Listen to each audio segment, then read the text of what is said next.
আসসালামু আলাইকুম প্রিয় শিক্ষার্থীরা, আজকে আমি আলোচনা করব এইচএসসি ফাইনান্স ফার্স্ট পেপার নিয়ে। 2025 সালের আমরা বোর্ড পরীক্ষা সমাধান করব। এখানে 25 সালে আমাদের 16 এবং 17 নম্বর আমাদের ম্যাথ দিয়েছে। তো এই ম্যাথ আমরা কিভাবে সমাধান করতে পারি, অঙ্কটা করে নেব, তারপরে আমরা অঙ্কটা সমাধান করব। এখানে লেখা আছে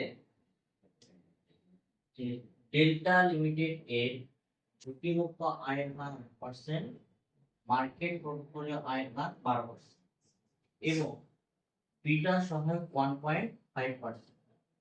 এই উদ্দীপক থেকে আমাদের 16 এবং 17 নম্বরটা অ্যান্সার করতে বলেছে।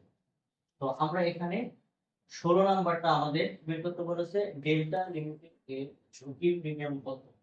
তো ঝুঁকি প্রিমিয়ামের যে সূত্রটা আছে সেই অনুযায়ী কিন্তু আমরা অঙ্কটা সমাধান করব। তো আমরা অঙ্ক সমাধান করছি 16।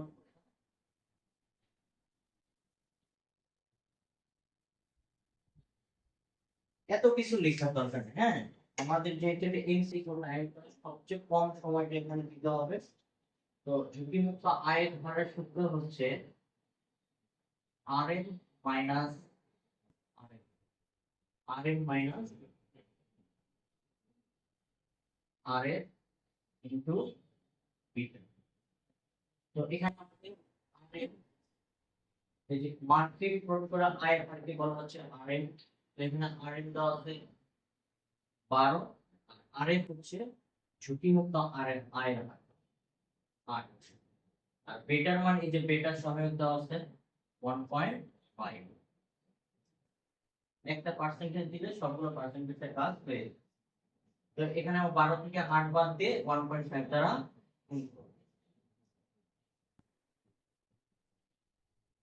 তো এখানে যে রেজাল্টটা আসবে সেটাই কিন্তু আমাদের উত্তর। তো এখানে আমাদের দেখাচ্ছে 6%, এখানে আমাদের দেখাচ্ছে 6%। তো আমরা এখানে উত্তরটা কি দেব? 6। আমাদের উত্তরটা হবে 6। এরপর আমরা 17 নম্বর করব। 17 নম্বর বলতে ডেল্টা লিমিটেড এর প্রত্যাশিত আয়ের হার কত।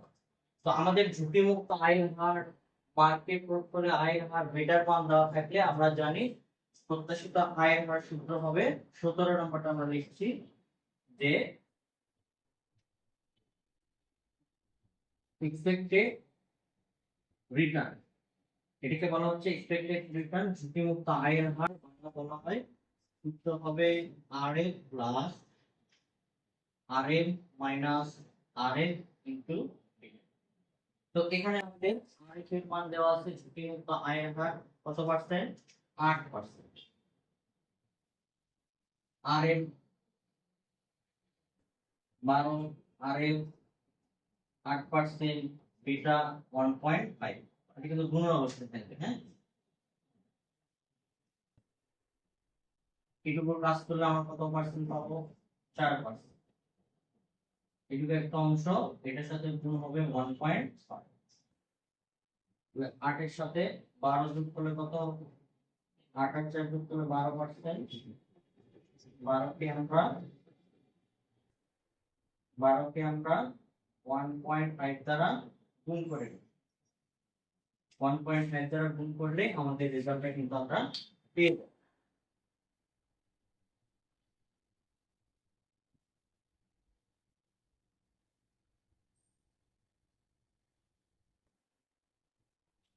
তো এটা রেজাল্ট হবে 14%।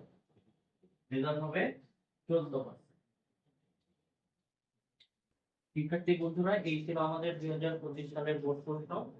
আমরা 25 সালে আরো 2টা বোর্ড প্রশ্ন আছে, আমরা নেক্সট ভিডিওতে এই বোর্ড প্রশ্নগুলো সমাধান করব। সবাই ভালো থাকবেন, সুস্থ থাকবেন। পরবর্তী ভিডিও দেখার আমন্ত্রণ জানিয়ে আজকের ক্লাসটা এখানেই শেষ করছি। আল্লাহ।